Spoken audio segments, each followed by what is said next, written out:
Welcome. I am your host, Reroll Zero, and I'm still setting up a couple of things. For today's subject, we're just gonna talk about two RPGs or role playing games that one is um one has a like an HD remake or whatever on the horizon soon, like maybe a month or two from now, and Knights of the Old Republic, or I mean, in a Star Wars game that I'm surprised EA hasn't like hopped on the train of getting to make uh, the next Star Wars game, or I mean, Star Wars games outside of Squadrons and the Old Republic and a couple other games.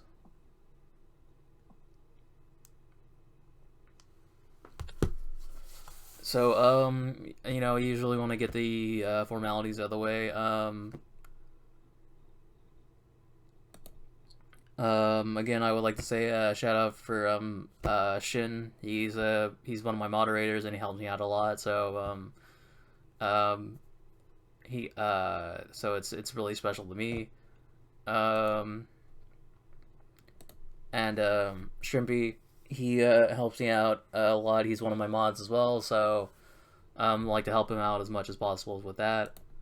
And usual spiel about the X-Men skins or X-Men skins for Overwatch. And again, I don't like Overwatch, but again, it'd be nice if something happened for the guy. It was the petition came to fruition. Anyway, kind of just wait for people to come in, and then we'll get started and everything. Um,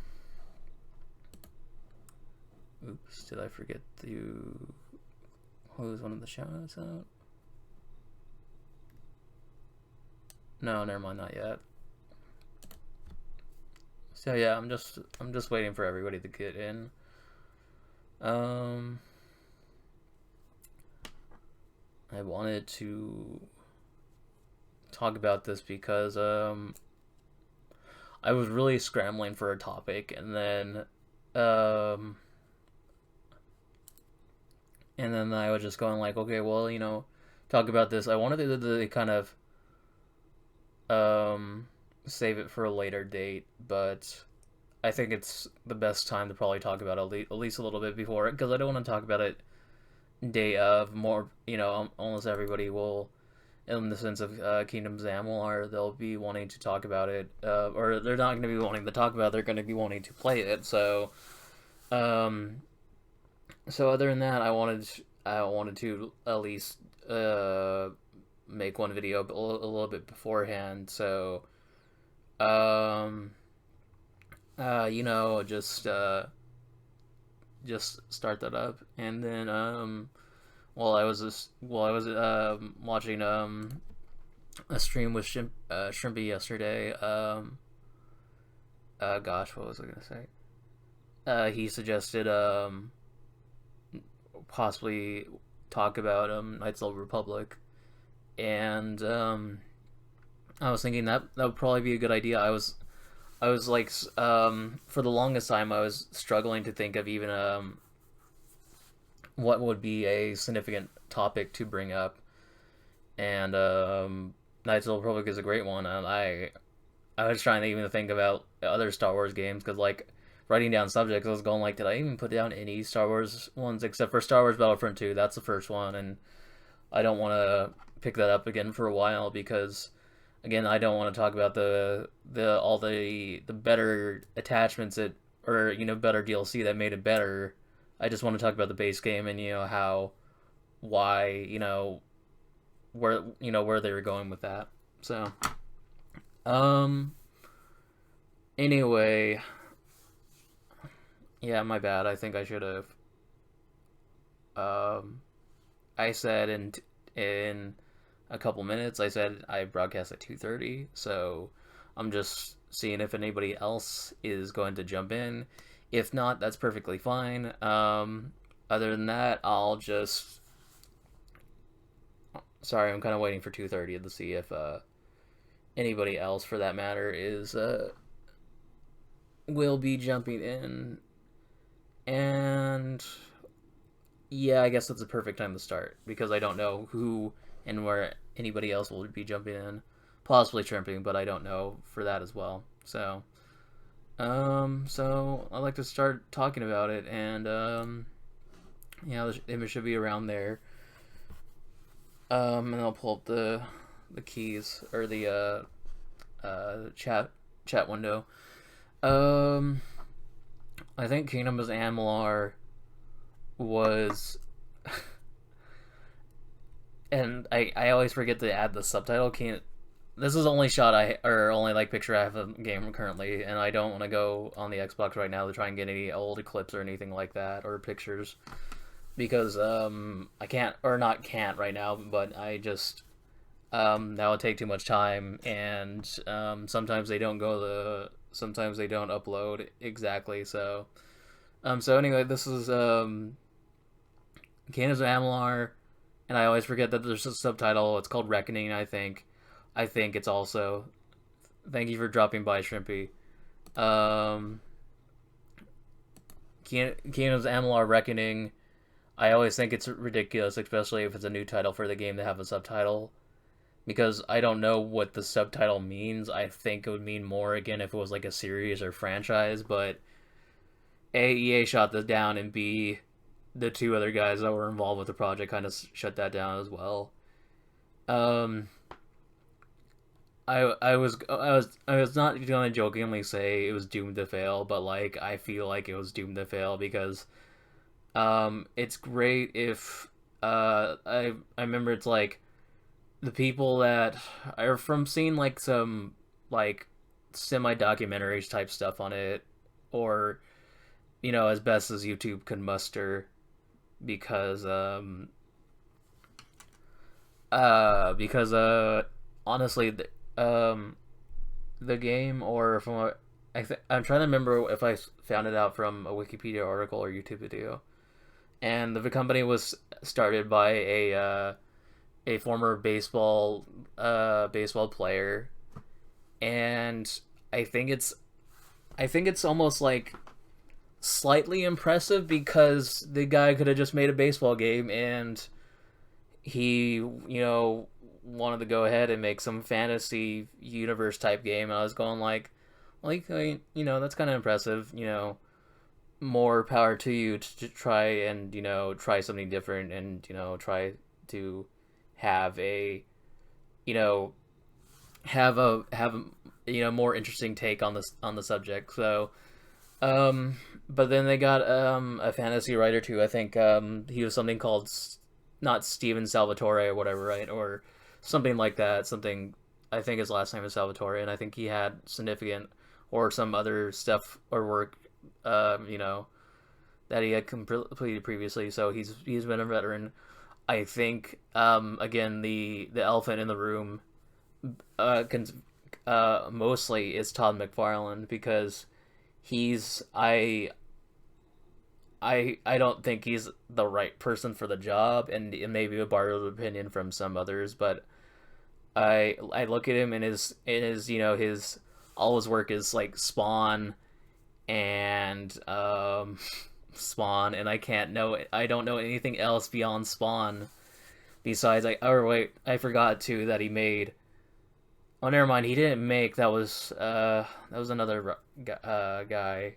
Well, I don't remember if he made Cable, but I know that's another Marvel artist that is of ill repute. And the other Marvels are ill repute, Cable, Deadpool, etc. of that thought train. And but Todd McFarlane is one of those guys where he makes a lot of beefy guys that don't have too much going on other than that they're edgy, and that they're crazy, and they have lots of weapons. So other than that, hiring Todd McFarlane for your fantasy universe, I think, is almost like a death knell. It's not something that helps your case a lot. And other than that, So Tom McFarlane, I think he's the head or lead designer for the for Kingdoms Amalur Reckoning, and so I think that hurts it a lot. What I was going on, because I was gonna say this almost might be a blood from a stone type thing for Kingdoms Amalur, because when I played it, which was maybe 2 3 years ago, and I saw it initially, and I was kind of going like, I don't want to play that too much. But 2 3 years ago, I saw it. I was going like, maybe this game isn't so bad. I tried it out, and I think the game is, falls into the usual like fantasy tropes of like, okay, you make this like, I don't know, this very nature oriented focused, or thing, and it's kind of beautiful, but you kind of weigh it down with too many laws or rules and all that, and it becomes murkier, and then it gets boggled down by these ideas that aren't very much the salt, or aren't very much the worth the paper that you wrote them on. It's very much like Lord of the Rings, where it's like, they come up with some amazing fantasy universe, right? Or they steal it from some other, or they steal from like local legends, and then they kind of weigh it down with all these like unnecessary things, like a ring, even though that essential object in Lord of the Rings, and effectively its namesake, they kind of, again, they kind of murky it up by adding all this, things that don't really translate well to the fantasy universe. So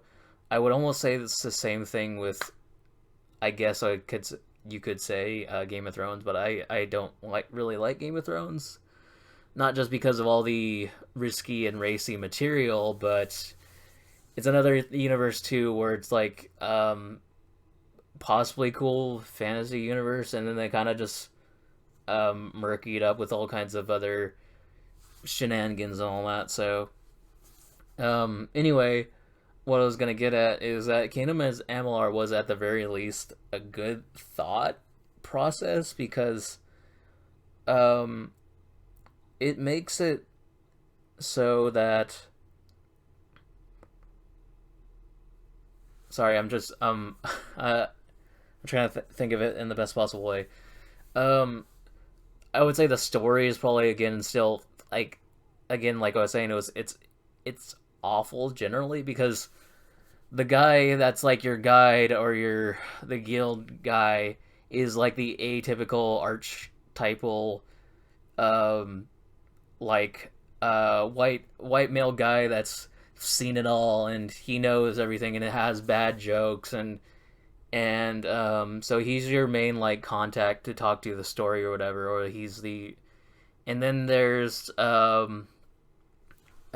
risque like dark elf with without too much clothing, from what I remember, and it's an atypical like dark elf thing to exoticize her, and I think that's just poor, poor designs, and styling, and all that. Because again, what I'm getting at is that Kingdoms of Amalur is at the very least interesting, because even though it's kind of squandered its potential by only having four races to pick from, I think it's also very interesting because there's only two humans, right? And they kind of, they write some bullshit backstory where it's like, okay, these human races are really succinctly different, right? And then they have two dark elf races, and then they have the same descriptions, whereas they try to put them as succinctly different. But I think that's what makes it so interesting, because they only have the humans and then the dark elves, and in, I think, both descriptions, they don't single out the dark elves as evil, as most as Dungeons and Dragons and Lord of the Rings and um, you know, practically Game of Thrones does it, where they deign the other mystical, fantastical race as always evil, and I swear that never like sat with me right. Um and not just because I've seen so many, or I've seen um what's it called? Um, I've seen so many of the recent news publications going like, okay, D&D will change so many of the racial attributes attributed to dark elves and all that. I'm to be fair, I didn't start putting writing into that sort of thing until like maybe like 5 months ago, but I kind of still um I think have the opinion about it where it's just where it's just the the gosh, I can't have a good way to say this, but I think where it's somebody that's just inherently different from you, and then that is their that's the enemy. That's unfortunately that's what they deign as an enemy, and then because they don't want to write any other different or better enemy, that's what they kind of that's what they kind of stay with. So but why I think why Kingdom Amular again stuck on my mind for so long, because again, there's no other, at least what I could discern from no other race in the game besides humans and dark elves, and I was going like, okay, that's really cool that dark elves have so much power in this universe, that they have so much going for them. And maybe this will be a future video, but in Neverwinter, that's probably one of my favorite like MMORPGs besides Phantasy Star, because um granted, I always feel bad because I started this off as a joke when I wanted to play D&D initially, and uh I was thinking of being a dark elf that was a cleric or whatever, because they have that attribute where they are less resistant to the sun, or they do poorly in the sun or whatever. And technically, if not to get too much in the race politics, because I don't want that to be a heavy video, but technically people with more melanin or people with darker skin should be more heat resistance and a less heat resistance, and people with less melanin should be or be less heat resistant, and burn or be more prone to burning instead of getting a tan. So I'm sorry, I don't want to delve too much on the race politics, but anyway, technically it should be reversed, where dark elves, they are more hardy in the sun, and I don't think they were ever going to do that before until recent events have changed public perception. But anyway, sorry, I think I went too much in the detail about that. But yeah, I was gonna say, Kingdoms Amular as a game, it's not too bad.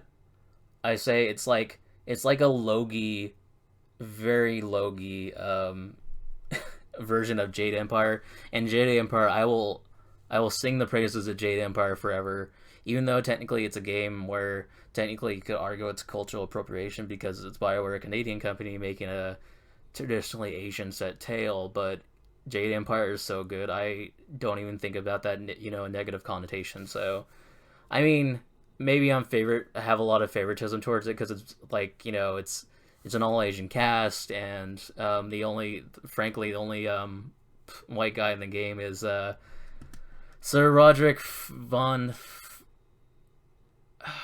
Spottom or whatever, the Magnificent Bastard or something like that, and he's voiced by John Cleese. He's very cheeky and he's very funny.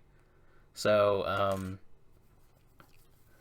uh but yeah, it's kind of slow like that. The combat's kind of slow. I think a great sword the entire time, and like I was saying, same thing with Neverwinter. I was I rejected that idea of from at least from the D&D, and I still wanted to have a good time, so I was a Dark Elf Guardian, and as I said previously, like in Overwatch and Smite videos, even though I dislike Overwatch and Smite, I still am very prone to tanking, because I think I said previously that even though it is stressful, I like being the center of attention. So and I'm not trying that to say in a internet popularity type thing. I'm just in general. I'm not trying to be egocentric or anything like that. But yeah, it's a very like kind of the middle of the road game, and it's not mediocre. It is fun. I think a lot of the magic, there's not too much magic to like say like, oh, this was a fun spell or anything like that. But I think I like the highest tier like armor, the red armor or whatever, because it looks really cool. I think with like most other MMORPGs or RPGs in general, like Elder Scrolls, um, they don't have uh, they don't have good looking gear with the higher up you go. Like it's I think if I remember correctly, it's like glass for light armor, and then ebony and Daedric armor or whatever for higher tier stuff. But yeah, so again, why I was wanting to bring up Kings of Amalur, because again, like the reboot of that game is coming out. It's called Re-Reckoning, which is an awful subtitle. Again, it's not a. I would say the story is probably the most awful thing about it, and that the fact that like you're you're like dead initially at the start of Kingdoms of Amalur, and that you like wake up from like a pile of corpses, and like that's like the most like gross thing I would say about the game. Other than that, I can say that it's not such a bad game that it would be like in the pile of why bother type games. Like you could honestly argue like Star Wars Battlefront 2, even with all the DLC, that still doesn't like make it, you know, as good as it should have been, or as good as as much as possible. But again, I'll switch to Knights of the Old Republic, because again, I don't know how much I could talk about Kings of Amalur without it being negative. Except I would say again, like there's a lot of negative about the story, and other than that, again, it's very much like Elder Scrolls, where there's a lot of fun to be had, or a lot of gameplay coming from the side quests, and that's effectively about it. Um, so so continuing to Knights of the Old Republic, Knights of the Old Republic 1, and I was gonna ask Shrimpy if you're still here, if you ever had played Star Wars: The Old Republic that's ongoing right now. I've heard or seen a lot of good things, and I was always like tempted to play it, but I don't know if you had to pay, if it's or if it's free to play. But first one, Star Wars: Knights of the Old Republic. I think it was a very great start into considering what could be out of the normal Star Wars timeline and all that, so that if you're on your own special universe, you could do whatever you want, and make it cool and all that. So same thing kind of with the games previously, Star Wars, not Republic Commando, I think Republic Commando, and I think that'll be a future video as well. Republic Commando, I think, is a good concept, but I think I replayed it maybe a year ago. I was going like, it doesn't hold up well. So, um, basically, Star Wars Rainbow Six. But I think Star Wars Shadow of the Empire for the N64 and those novel series, I think those are a great start for.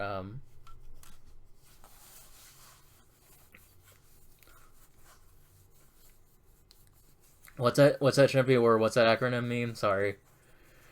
Um.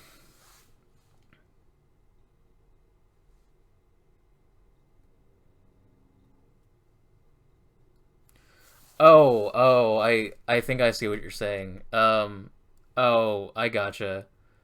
Um, yeah, yeah. There's like the Star Wars: The Old Republic MMORPG that's out right now, and I don't know. And I would assume it's free to play, but I don't know. And it is developed by BioWare, so that's another like consistent thing where it's like, okay, that's cool, you know. But other than that, I think it's only on PC. I mean, you could probably stream it now. I think about it, Shrimpy, and I'll watch that, because I'm like, I love Neverwinter, and I know it's like not I can't think of their name. It starts with a C. They developed Neverwinter, and they developed Star Trek, the online or MMORPG, and then they developed Champions Online, which I spent too much money on Champions Online and I never played it. I bought so many packs on Champions Online and I only wanted to design characters. That was my only thing. So, um, and I had I had a blast designing the characters. I never played the game enough. So yeah, but I love the Star Trek one. I think I wish Champions Online was better because I love Neverwinter and the Star Trek one because if Star Wars: The Old Republic, the MMORPG, Shrimpy, is as good as Star Trek, I would definitely play it if I could still play video games. Um gosh, where was it going? Oh yeah, Star Wars Knights of the Republic was like a great idea because again, it's how, or it's not like like I mentioned previous, like edgy, like how much can we get away with, and be like, okay, well, we didn't know type, ideology where but it's like how much can we make our own universe and it still be within the confines of Star Wars. And I think it's great too where it's like you don't have to have any pre-existing knowledge of Star Wars and just jump in. Like that's probably Star Wars Knights of the Republic, or I would, and Star Wars Rogue Squadron, I would say are some of those best games where it's like you don't have to have any knowledge beforehand. Um, General Nadine in Star Wars Rogue Squadron will explain you like what the mission is about and all that, and there's no like central narrator character in Star Wars Knights of the Republic, but um, I think they do a fantastic job of like setting up the universe and all that for Star Wars if you had no knowledge of Star Wars beforehand. Um, but yeah, Knights of the Republic, and I never knew this initially when I started playing it. Is that it's set 4,000 years before any of the movies. I always thought it was set 1,000 years before. I feel 1,000 years is more like I can be like, okay, I'm more attached to it, I think, as part of the universe. But then 4,000 years, I'm kind of going like I'm a little bit more iffy on it because I'm going like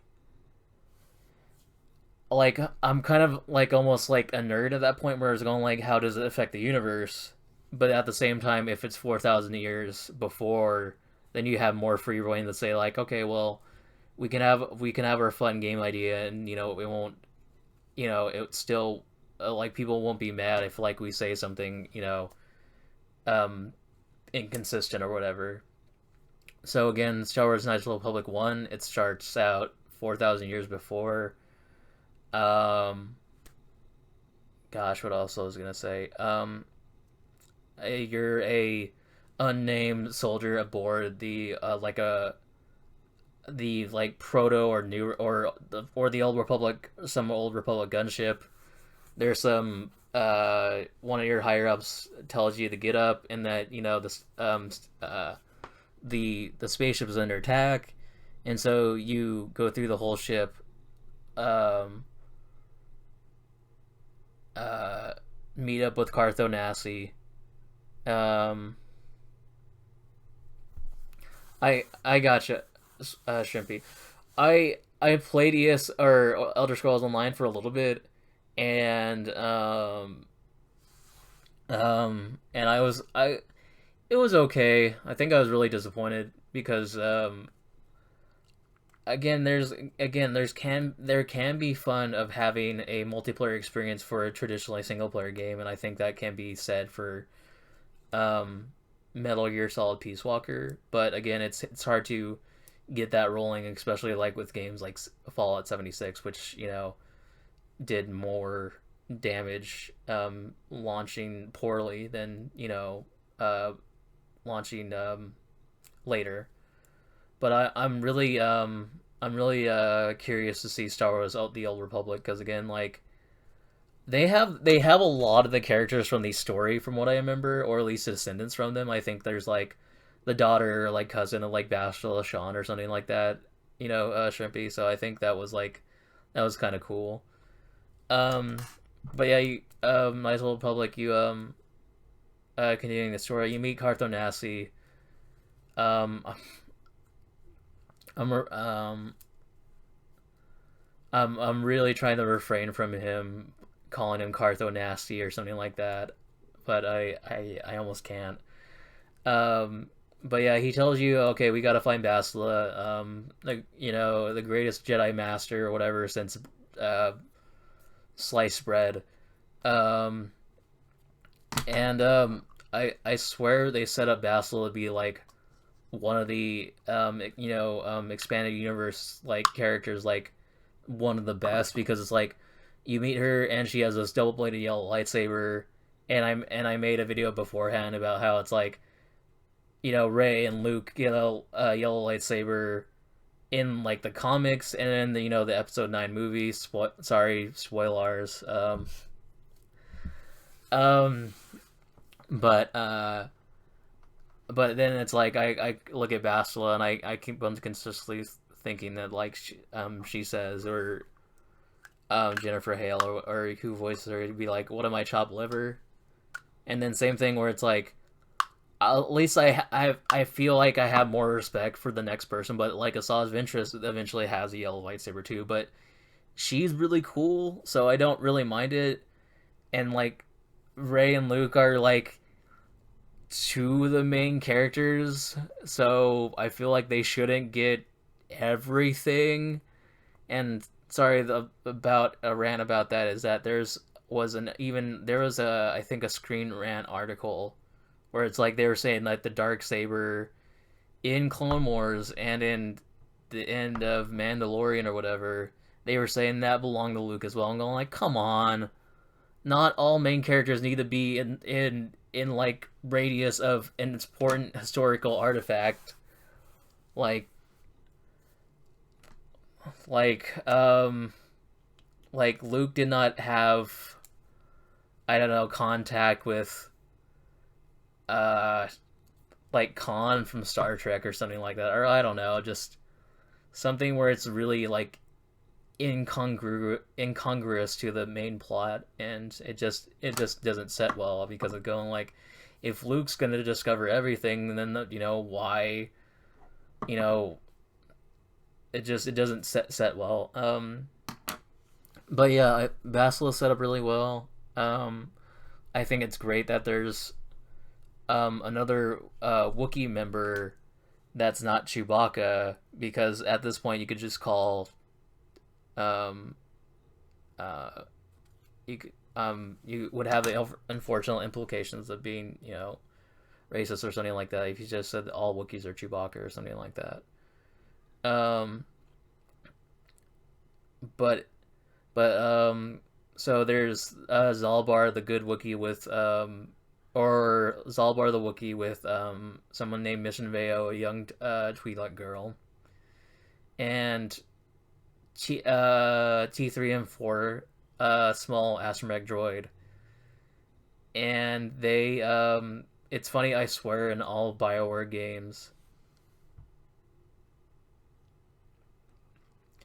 Oh, for the dark saber, right, Shrimpy? Yeah. Like, I don't know. I didn't, for per Star Wars media, I think I've only watched all 9 movies, and that's about it. I watched Clone Wars a little bit. I only want to pretty much watch the little Lego like shorts that they have on Disney Plus, because those make me like happy, because they're so like dumb and quirky and funny. So, but other than that, I think I only watched a little bit of Clone Wars. Again, it's cool, but um, I just, I don't know what to focus on for Star Wars based stuff. So, except for, I mean, again, I sat through with my brother for Mandalorian, so that was that was the only thing we would have watched succinctly in each episode, and be like, okay, that's cool. But no, yeah, about the Mandalorian, it's great that the villain has the dark saber, right? And again, I don't know too important is. I know it's like in Clone Wars again, or that's where it was introduced, but like I don't know anything about it, after the fact. Um, but I feel it's better being in the hands of a villain versus than like versus Luke, where it's like I was saying, if Luke gets everything, then what are the rest of the cast? Like, are they chopped liver? Um, so the growing sorry, what I was gonna continue from is that um gosh, I'm trying to think. Or it's a Bioware, like I feel like it's a Bioware joke where it's like almost all their games you get pretty much all party members in like the first town that you're in. Because yeah, in Knights of the Republic 1 Terrace is that you get like five of the party members, and then Juhani and Julie Bindo are on different planets, and also HK 47. He's on another planet too. So um, with the the phrase of the meat bags. So um, so again, it's like I feel like most of the characters in the game have a significant have significantly fleshed out backstory. Um,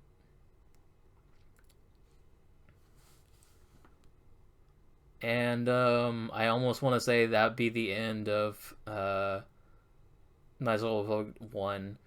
I think that my most beef with the like Disney continuity type thing is that instead of it just being left in the air, and I know through all the like merchandise coming out now, because there's like Revan merchandise, there's like Revan action figures or dolls, whatever you want to call them, of the Black Series of Star Wars, where it's like um I think they have his like white robe or something like that, or they have a white robe for him. And then there's like Funko Pop figures or the bobbleheads of Malik and Revan, and I'm surprised they didn't do Malik and then Bastila instead of Revan. But what was getting at is that I didn't like how it's like with Revan, they kind of just instead of it being left in the air into your own imagination, they kind of just singled out him, to be a man or whatever. So that's my main beef. I don't have such a significant problem with the second game, Knights of the Republic 2, because it's like um they had Mitra Surik or whatever. That's what I think they dubbed the character after all those years, for woman, and that's not as bad because there's not exactly a lot of heroic women characters in Star Wars, so it's not as bad as you think. So um, yeah, Shrimpy.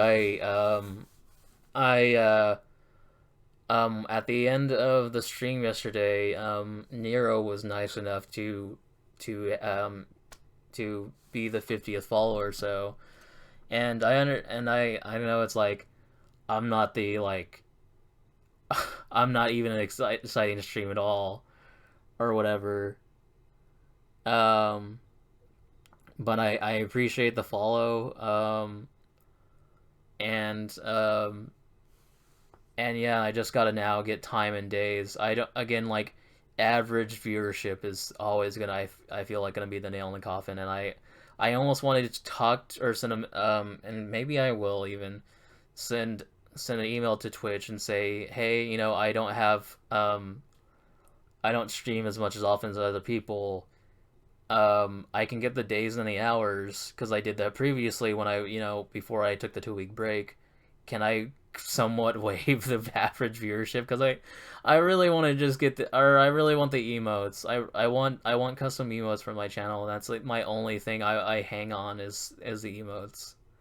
Like I need to have custom emotes most of all, and that's what I want to get to. So um, but anyway,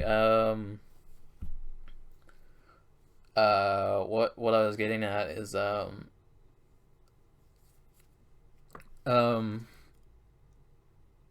sorry, I should have talked about more about Knights of the Republic 1. is that I feel like the game gives you a lot of fantastic locations like Manan, and I really wish that would come back in Star Wars, like, you know, like in a Star Wars thing.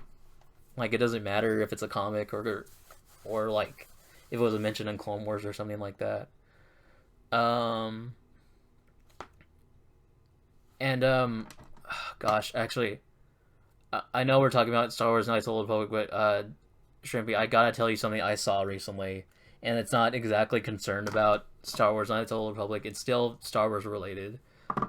Um, I'm sorry for the segue slash tangent, but I have to bring it up because it floored me so much that I'd never noticed this guy before.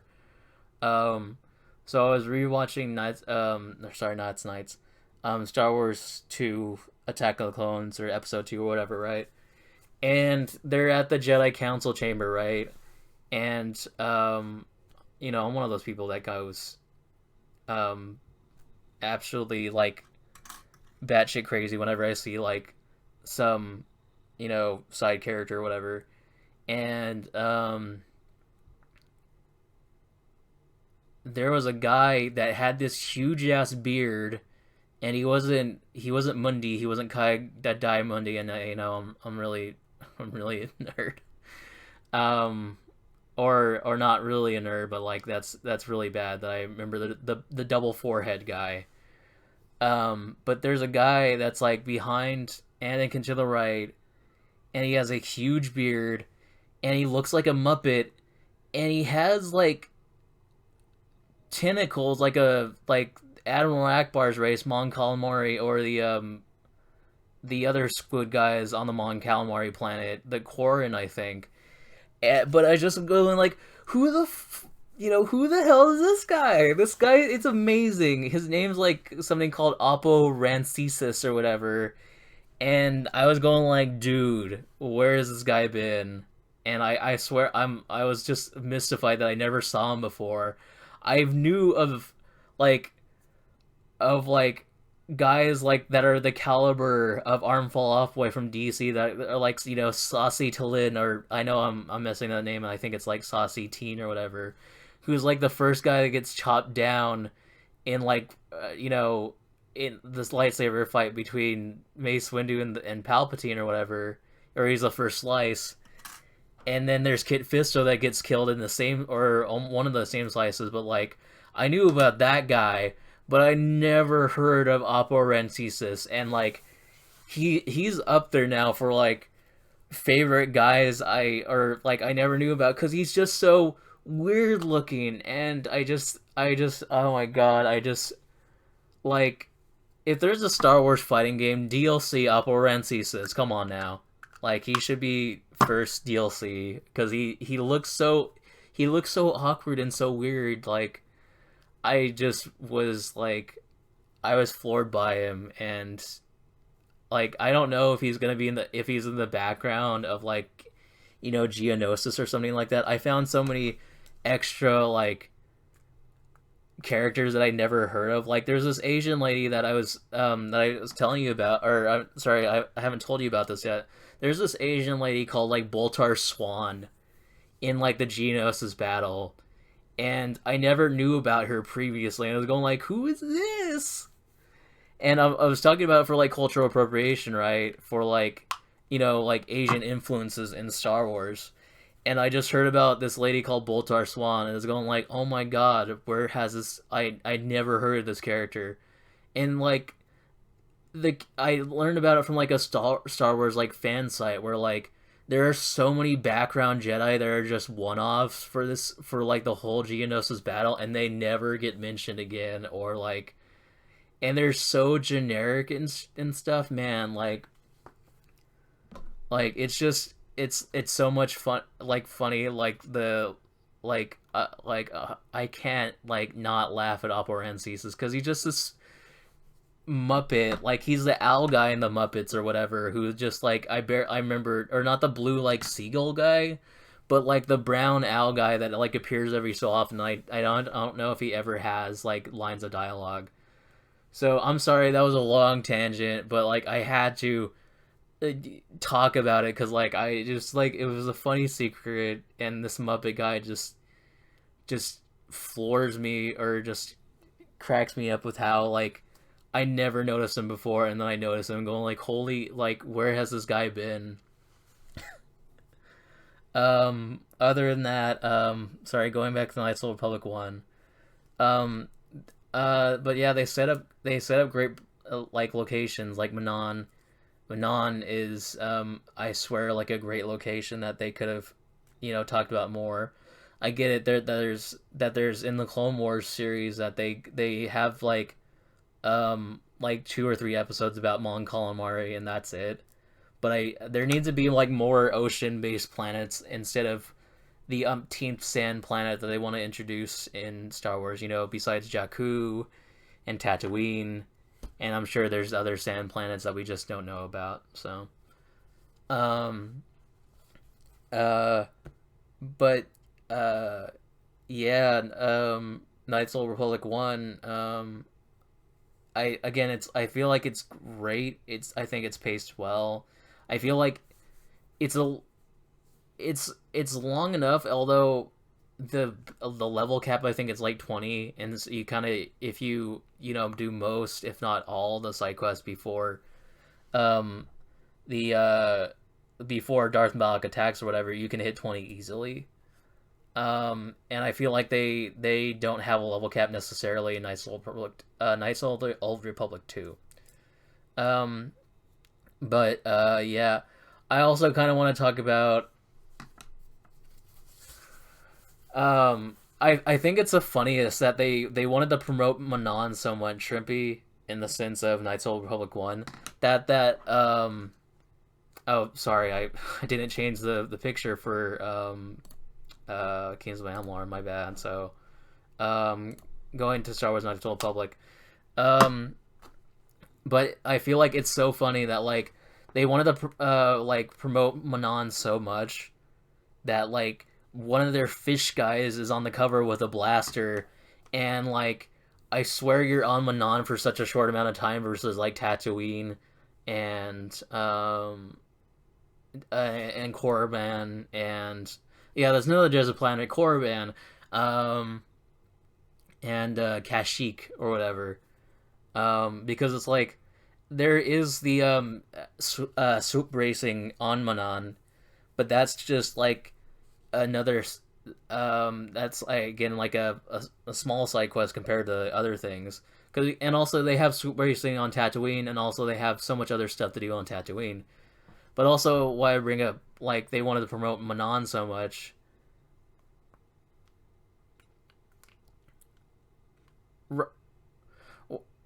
When no, you're or is that a sorry? Star Wars Saturday is a specific channel, Shrimpy. Sorry, because I or did you? Because I remember you did the Mass Effect and or after that, and then I was like, I love Mass Effect 3, but I don't want to watch it because then my perception about it is a little bit changed. But from when I saw Mass Effect 3 like campaign, that was such a great like when you're in the van, or not the space van, but when you're just riding along like with the door open or whatever. It's on that like Turian planet. It's great on like the Turian moon or whatever. And I remember that's a multiplayer planet. So I'll hang on. I'm gonna take a I'm just gonna get a swig of water.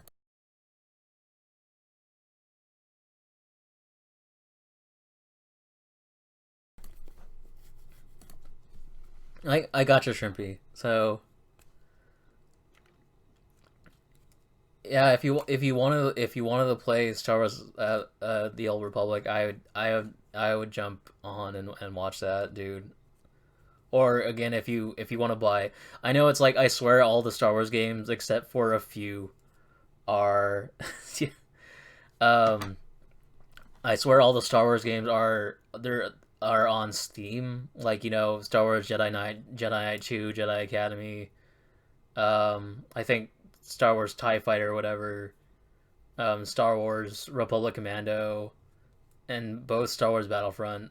Um, and yeah, and then again, like I swear, the only the only Star Wars game that I know that's not on Steam, and then for some reason it's on Origin. I think it's like Star Wars Shadows of the Empire, which there's not Han Solo, or there's a guy that very much resembles Han Solo, and his name's like Dash Rendar, and he has another vehicle that looks very similarly to the Millennium Falcon. So it's just another excuse to have another Han Solo character, and it was made on the N64. I got you, Shrimpy. And then I think Rogue Squadron, or at least a VR version of it, is on Origin as well. So I don't know if it's like EA has the rights to publish, or not, not publish, but like re-release some of the classic Star Wars games, because like I swear to the arcadey Super Star Wars games on like the Super Nintendo, that was on the PS4 or PS3 storefront, and I was so mystified why. But it might have to do with like EA either publishing them or Disney publishing them, or I don't know what the whole deal is. So when or sorry, this is another extreme tangent as well. Before we get to Knights of the Republic or two again, but like I felt like when they made Kylo Ren, they just mashed together two Star Wars guys' names, because like the guy's name before, like there's another like Luke S guy, that's another Luke stand-in or whatever, called Kyle Katarn, and he's like in the after the fact like stories. And then again, like the guy I mentioned, Dash Rendar, is another Han Solo type character. So I feel like they just mashed those two guys' names together to make Kylo Ren, because I swear it's very similar. Um, but gosh, yeah, there's a lot of Star Wars games, and I feel like the more embarrassing ones will never like see the light of day. Like like Shrimpy, have you ever heard of there was a Star Wars like Vigilante 8 slash a Twisted Metal game, and it was just like, I swear that's the most awkward one that came out, because like it doesn't make sense in the slightest. You can like or like drive like an ATST and like Boba Fett and like the land speeder that Luke drives and like a snow speeder, and I swear it's like the most like awkward game I ever seen, because like it wouldn't like Boba Fett be like impossible to shoot at and like destroy and all that, and it's just weird. Like I don't know what to like say about it per se. It's just a weird game. And because like I don't know if it's on Steam, Shrimpy, but there's also another Star Wars game that I remember that I kind of liked. It was gosh, it was Star Wars. I think there were some RTSs on computer that were Star Wars. I think one was Star Wars Empires or something like that. But there was one that was basically just like a copy and paste with like Star Wars characters from Age of Empires. They made, I think, a Star Wars Galaxy Conquest or something like that. And then they made a expansion for Clone Wars.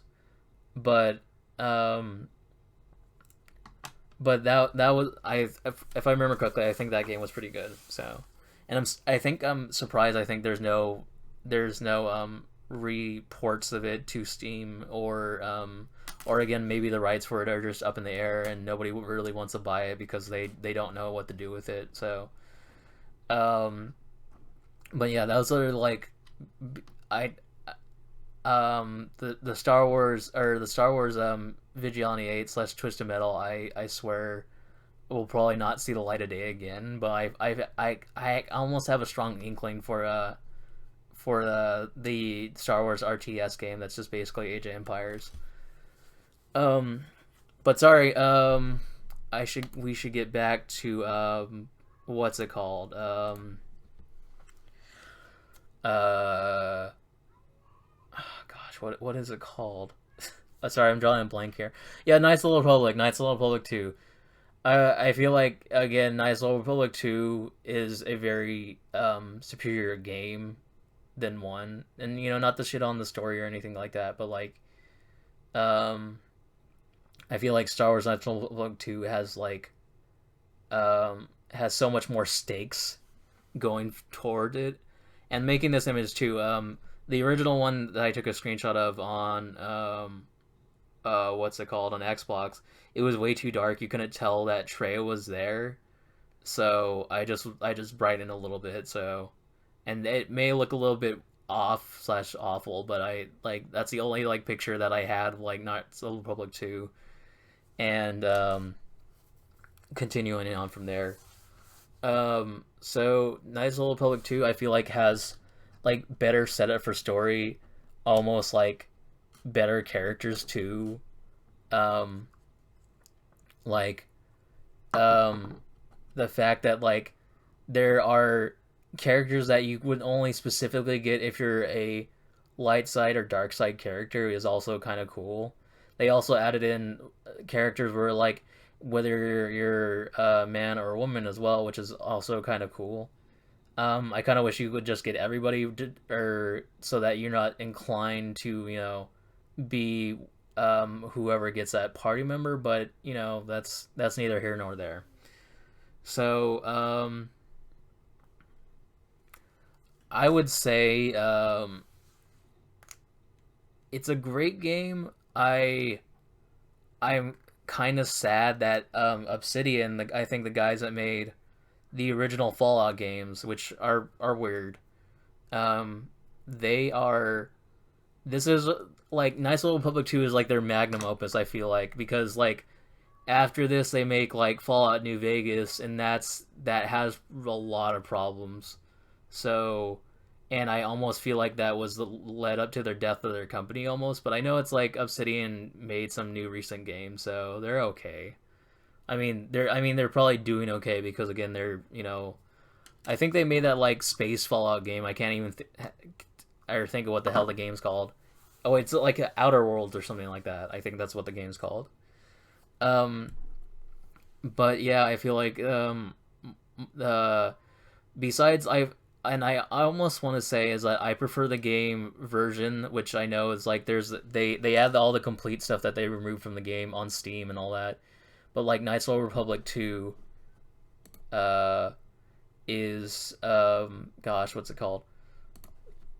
Um they gosh, what was I gonna say? Besides that they have better characters. I think I was gonna say that they have slightly better motivations. Um I almost will say that looking back on it and playing it, because I don't know if I ever did, because I remember the Disciple, but I don't know if I ever played it on as a woman character before. But I played it recently, and it was absolutely fun.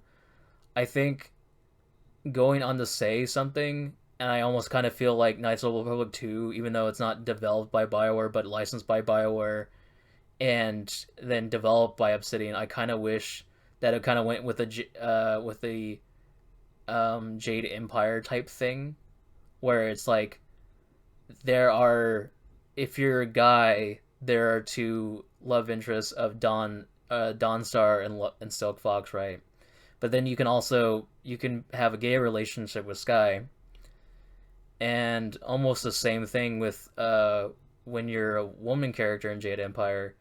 Um, Sky is one of those people, and I don't think Sagacious Zoo is, but um, Silk Fox, it can be a lesbian as well. So I kind of wish they extended that to um, Knights of the Republic 2, because when you're a guy, um, the only relationships you can go with are the Handmaiden and Visas, and as a woman, the only relationships you can prefer is the Disciple and Atten Rand.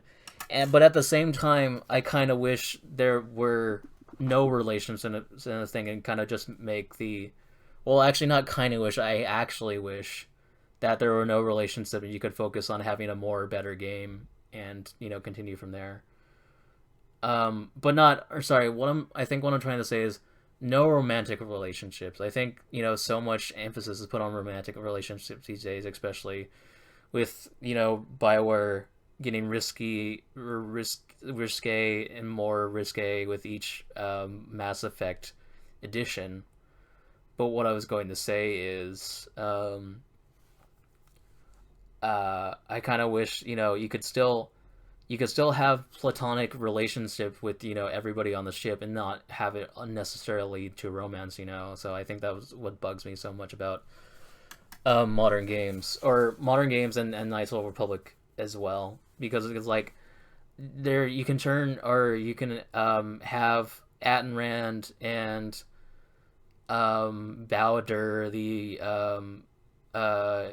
Iridonian slash Zabrak mechanic on your ship, and Mira, and I don't remember if the evil Wookiee Hanhar can be this as well, but 3 out of the 4, or 3 out of like the 10 party members can be Jedi disciples of, and that's cool. But at the same time, like, I think it's kind of again like messed up that, okay, again, you can't get that far as a woman character with Attenrand without it being like another romantic subplot.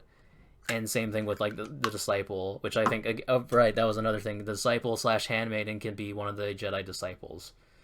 So, but yeah, that's just my 2 cents on the thing. So, again, like I was thinking that, and I was thinking at first, like going like, okay, I kind of wish you could have I would say almost romantic relationship with everybody. Maybe now I think about it, even with the Wookiee. But at the same time, I think the best course of action is just to have no relationships and everybody be a platonic thing, because again, that's just I feel like it's better to approach if just everyone is just friends. It would have been better, I think, honestly, if you could just be friends with everyone on your ship and all that. I know it's like everybody sings the praises of Kreia in Star Wars Knights of the Republic 2, and I will be, I think, the umpteenth person to say it, is I think if they fleshed her out more on the Jedi side of the character, it would have been more interesting. But I kind of I think it's interesting to say that she's neutral, and that she hates the Force, because so many people rely on it, I think, and so many people not rely on it, but also because it gives, I think, people insidious power or whatever. So she's a neutral party in the whole of things, and I think it's most difficult to cultivate a relationship with Kreia. She's one of your mentors on the ship, and she's an old lady that gets her hand chopped off early in the game. Kind of a now that I think about it, almost a status quo thing in Star Wars, such as with Luke and Anakin. And you know what? They didn't copy everything for the sequels. Rey didn't get her hand chopped off, so. But anyway, what I was gonna say is, I'm sorry, I shouldn't have focused on the relationships too much. Yeah, I wish you could have a better relationship with Kreia, so that you have a more better or complete understanding of all her motivations and whatnot. I know I probably imagine, I think why I mentioned this also before, is uh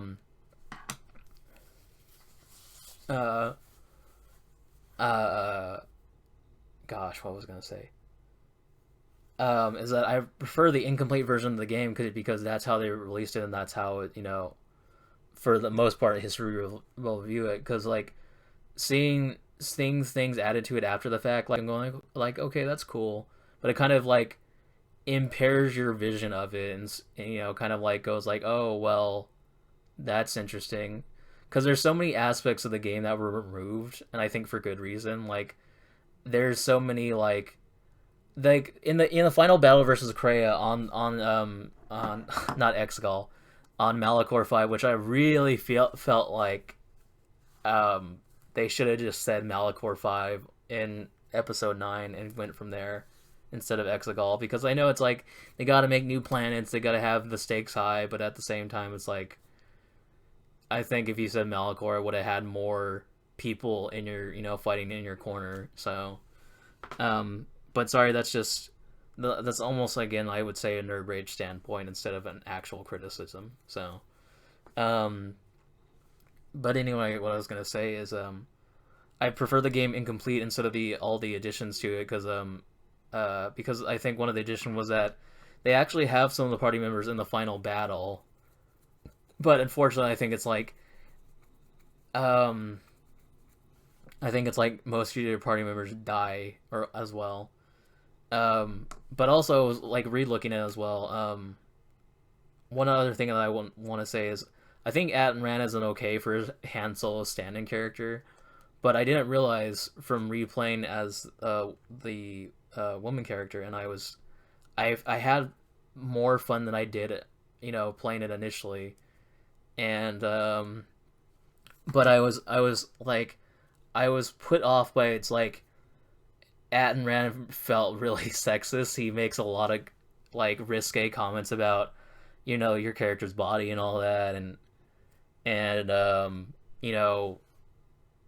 again, like that's what I was saying about how it's like romantic relationships can be really bad, and I'd rather it just be people be friends, because again, like I felt like that was the like I don't know, I feel like that was the most sexist Star Wars character I've seen in a while. Um, because again, like I didn't realize how many times he does it, but it's a lot. So, but um, also I would say, like I mentioned in the loot boxes and battle passes video, I swear they need to have a better thing to have loot in the game, because I didn't realize storefronts are RNG based as well. So because I reloaded, there's this older lady on Dantooine where she's like, "Oh, I got all this loot from the destroyed Jedi Enclave or whatever," and then you talk to her, and I swear she always had the turquoise slash cyan lightsaber crystal, but she did it this time, and I was like, okay, well, I'm just gonna reload it, and I reloaded it, as many times as I needed to get the cyan lightsaber crystal.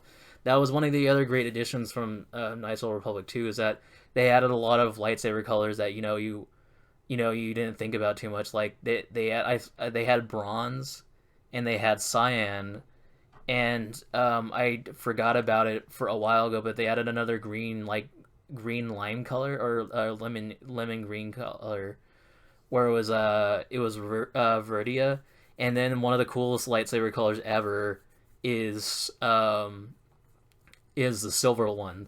And the silver one, I've found out later, I think there's a guaranteed drop if you play the story that way of the silver, but I swear I always got it random towards the end of the game, and it definitely looks cool. I feel like if they reapproach the dark saber and the black lightsaber crystal and Force Unleashed, they can make it cooler. But for right now, this I swear the silver lightsaber crystal and the cyan lightsaber crystals are some of the best. Um, and they made it so that you could in Knights of the Republic 2, you can customize your lightsaber more and have it do more damage and all that. So that's another cool feature as well. Um, I think I forgot that there wasn't one in Knights of the Republic 1, and there wasn't now in Knights of the Republic 2. There was a crystal you could get in Dantooine where it's like it reflects your like soul or whatever, or your alignment, and you get bonuses based off that. And I was going like, okay, that's pretty cool. Um, and one other thing I think I forgot to say is the stakes are higher in Knights of the Republic 2 because uh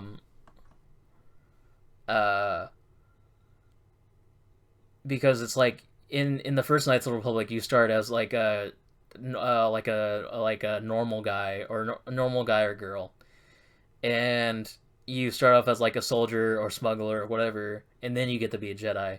But this game, like these guys, they're like, oh, they respect your time. You're already a Jedi, and then your next class is like a super version of that Jedi. So you like a Jedi, I think, um, Jedi something or sorry, I think it's like Jedi, not counselor, but like the Jedi or Sith three ranks or whatever. One's more combat based, one's more powers based, and one's more, I think, kind of middle of the road. And I think that's really cool going in. You also get a lot of powers that either some characters had and then you couldn't get in the first game, like Basila's battle meditation. You can get that in the second game as well. And I was going like, okay, that's really cool. That a power that's talked about, like like a Super Saiyan type thing, and they didn't let you get it. And then in this game, they're like, oh, you can get this now. It's like, okay, cool. In fact, I didn't even realize from replaying it that I was going like, that's rad. You can use the battle meditation in a cutscene for when you're leading the assault on the palace on where the Mandalorians are at, and I think it's the moon's called DXUN or Dexun or whatever, and then I can't remember the main planet. I'm sure it's mentioned in Star Wars, but or I mean Star Wars: The Clone Wars, but yeah, the fact that like you get to use the Super Saiyan power in a cutscene as well to inspire your forces is really cool. Um, there's also one, two, or two. There's also two powers that are cool, and they are dependent on what your final status as either a Jedi or a Sith. At I've After the fact, after playing it for the recently, I feel like the Jedi power is so much better than the Sith one, because like the Sith one is like you like raise somebody up in the air and then you kind of like snap them in half. That's what like the animation is. And at first it's like it's cool, and then you kind of go like, it's a little bit edgy. And again, it's like it's kind of like casting death or like poison or whatever in a Final Fantasy game. It only works on like the lowliest creatures, and then some high end creature will get affected by it. But then again, it will only mostly work on the the low end monsters. So it's that type of power where at the very least it does tons of damage, but I think it also probably takes a lot of your force powers and all that. But the light side one, I think uh I really it was really cool from what I saw of it.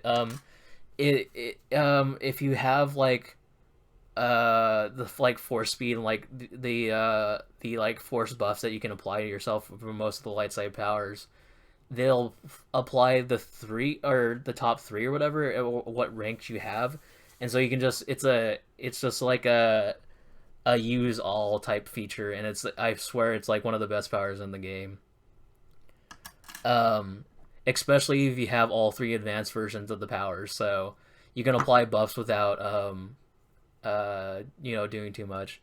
The music of the game, from what I remember, there isn't like it's not like super high tier, but there isn't. I mean, the music from the previous game, like the theme of Basila, that's very powerful and moving, and they have a similar like sad song like that. And when you enter the or when you approach the destroyed Jedi Temple on the top floor, it plays this very like moving like emotional piece, and it's very it's very emotionally driven, and I think it's like it's probably one of the better pieces of Star Wars that like that will never like see the light of day again, or won't come back, because it's unsure whether or not EA or Disney will reboot it and make Star Wars or Knights of the Old Republic 3 or something like that. I kind of wish if they made Star Wars of the Old Republic 3 Shrimpy, if they have like an HD pack like or like Mass Effect Trilogy. Apparently Mass Effect Trilogy is coming out on September 29th. That's a rumor, but hopefully that's true, so we can see all the all the new stuff that they put in the game and see if it's if it's hype or not. Um, but yeah, Star Wars: Knights of the Old Republic 2 is such a great um addition, or like um sequel to a game, and one of the few sequels that are like so good. Well, I guess let's be fair. Like most sequels, at least in the sense of video games, are better. Most sequels, in the sense of film, usually don't fare as well unless you're talking about like Terminator 2 or Aliens or something like that. So, um, but sequels for video games, I will all. All right, I thought that they usually don't get better, but Star Wars: Knights of the Republic, I think, improves upon its predecessor just tenfold. Kind of like Street Fighter 2 and oh gosh, what's like a definitive sequel that like or I Super Metroid. Technically, Super Metroid is the third one, but that, and even Metroid Return of Samus, those are such improvements to the formula that like um that it's just absolutely crazy. So um I think that's all I gotta say for Knights of the Old Republic 2. You know, Shrimpy, if you're still there, hopefully you'll stream one of those on your stream. I was going to say, from talking about Star Wars, dude, and no, you're right, Shrimpy, that you're probably Star Wars and Saturday inspired me. Um, but did you ever hear the Star Wars Episode 3, the game? That's one that were like, playing it as a teenager, I was going like, don't know, this game's not so great. And then when I replayed it, maybe when I was streaming it, maybe 5 years ago, I was playing it. I was going like, oh my god, this game's so godlike because it's just a Star Wars beat 'em up, and there's like a Star Wars fighting game component that's a versus mode, and the dueling in the game is great, but you have force healing as well, so you can just run away for a while and just heal yourself. But it's such a great game that I'm sad that like they never came back to like the Star Wars beat 'em up formula, and to this day, beat 'em ups for the most part are just Star Wars, are just the Lego games, and the Lego games are fantastic because they're just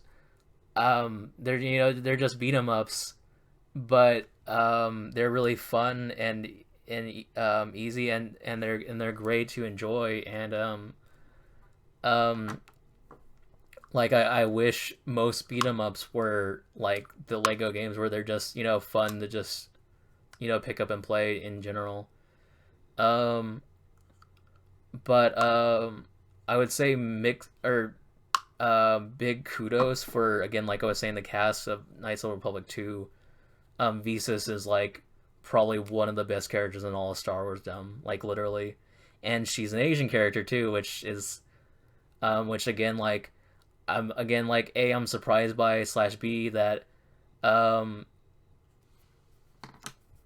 that that she's only came back in like Star Wars Galaxy of Heroes, a mobile game, like one of those like effectively like trading card games slash um auto simulate games, where it's like you pick your team and then you have the team fight each other, or fight another player, or fight against the AR or something like that. So it's one of those games, but that's fine if for any characters out of Knights of the Old Republic 1 or 2 that get like recognition. So I would say like um hopefully Visa's gets more recognition.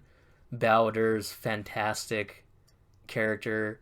I forgot that you get the guy Canderous Ordo from the first game, and he's like the Mandalorian, but then he's literally just calls himself Mandalore in the next game, and like um he doesn't take off his helmet, but he's really cool. Even though he's a dark side character as well, but what can you do? Um, Mira is fantastic, and I think Kreia is fantastic. So, um, other than that, there I besides the other carryovers of HK-47 and TC3M4, I think, or T3M4. I know I'm gonna mess it up, but those are the carryovers from the first game, and um, it's they're great as well. I kind of wish that I know it's like they say in the game that the Sith Lord guy Darth Nathilis he destroys Visas' like whole people or whatever, but I really wish like the Mira Luca or whatever the race that they and I almost feel like that's like a buzzword in the Star Wars community because her race is called the Mira Luca, right? And they're like blind on the Force, and then like the Asian yellow people, Luminar and Dooley and Barris Ophrey, whatever, they're called like Mira Lands or whatever, and I'm going like, what's the odds of two strong in the Force races be called Mira something? So, and now I think about it, there's even a character called Mira in Knights of the Old Republic. So, yeah. So I don't know if Mira is a buzzword in the Star Wars community. Maybe I almost want to say because it's like there's also Mara Jade, which is close to Mira, but Mara Jade isn't like as popular as she used to be. Or not. Also, I think it's like they had to remove her character, so or no, so she's not as popular as she used to be. They just unfortunately had to remove her character so much. So I think it's like she's not doesn't have so much a stake in modern Star Wars, like media and comics and all that. So, um, but yeah, Darth Nathilis is like really like imposing. Darth Sion is creepy, but he's also kind of cool. I had like if I got to ever write Star Wars stuff, I would say that Darth Maul. I don't know if they say it in Clone Wars, but Darth Maul learned how to survive that fall because he learned from Darth Sion or something like that, from being like a Force, undead or something like that, and Nihilus being a Force wraith or something like that. And then Kreia, Kreia is one of those things where it's like it comes out of nowhere and she's still really cool because like in Star Wars Galaxy Heroes they use this as well, that she like uses 3 purple lightsabers after like she's defeated for the first part, and I'm kind of going like, how is that even possible? And I'm going like, that's a villain, for sure. And I'm sure it's like with the complete version of the game they explain the ending more better, or they explain the ending better. But if you're a Sith, or if you prefer the Sith ending, you stay on the planet. If you want the good ending, you leave the planet, and they play the song from the Destroyed Jedi Enclave. But I think that's all I can say about Knights of the Republic 2. It's such a masterclass of, I think, Star Wars like storytelling, or at the very least of Star Wars like gameplay. I think I swear it's like much shorter than the first game, Star Wars Knights of the Republic 1. But sometimes being short and sweet is a good idea. So I don't know anything about Star Wars The Old Republic. I guess, maybe possibly the next video will be about Star Wars Episode 3, the game. And unfortunately, you can only play as Anakin / Obi-Wan during the main campaign. And then I swear it's during the co-op things, which I remember when I remember when I was streaming on Mixer, some guy said like, oh yeah, sure, there's like co-op or something. And I was going like, is there a co-op? And then I felt bad because like I swear when I was playing the whole campaign, I was going like, oh, there is co-op. There is like co-op missions where it's like survival or like horde mode where you try and or arcade where you stay alive as long as possible. And those are those are co-op missions where you play as Anakin and Obi-Wan for 2, and then I think it's like you play as the characters they made kind of for the game, except that Sin Drolling was in the was in episode 3, and then Sarah Keto, which I swear Sarah Keto is a great character, and I'm sad that they didn't like have any like or any inkling uh to have her reappear in the mythos. So because it's like so many characters that come back from the dead. Come on, how come like why some certain Jedi characters can't come from the dead? I mean, Darth Maul got cut in half, and they came up with the most convoluted thing of him getting robot legs and coming back and being a pseudo edgelord. So come on, like if you like for characters coming back, like come on. Um, but yeah, maybe the next and then I think again one other co-op area or challenge level is or and yeah and that, like oh my god, I almost forgot that Star Wars Episode 3 is like almost I would say like a complete game, even though I think why I was so mean to Star Wars Episode 3 the game is that it like all of it is cut content slash cut designs and cut scenes from Star Wars Episode 3 the movie. So that's what I always thought of it. It was Star Wars Episode 3 deleted scenes. But Star Wars Episode 3 is absolutely fantastic. And I think the funniest thing is that if you choose alternate colors for like Vader and Dooku and like Grievous and Saraketo, they get like Grievous and Saraketo get like red lightsabers, and Dooku and Darth Vader get like blue lightsabers. So I think that's such like a great like thing that they should have done for Star Wars Battlefront 2, but they never did, and I don't think they ever will. Where they where they have like ridiculous alternate costumes at a lot of other free to play games that are subsist on loot boxes and battle passes. So, Star Wars Battlefront, or sorry, Star Wars Knights of the Old Republic 1, a great game. Star Wars Battlefront 2, or not Star Wars Knights of the Old Republic 1, great game. Star Wars Knights of the Old Republic 2, fantastic game. Like it's Halcyon, and Star Wars, not the Old Republic, the MMORPG. I have no opinion about, but if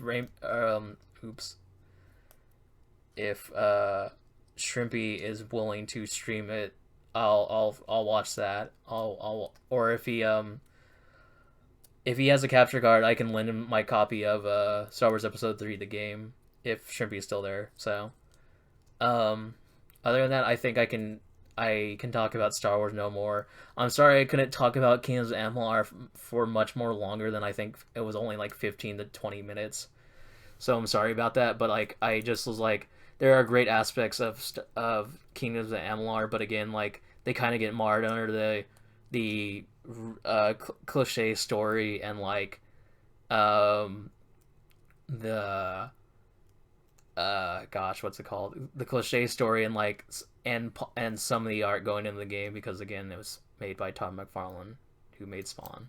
So so other than that, thank you for watching.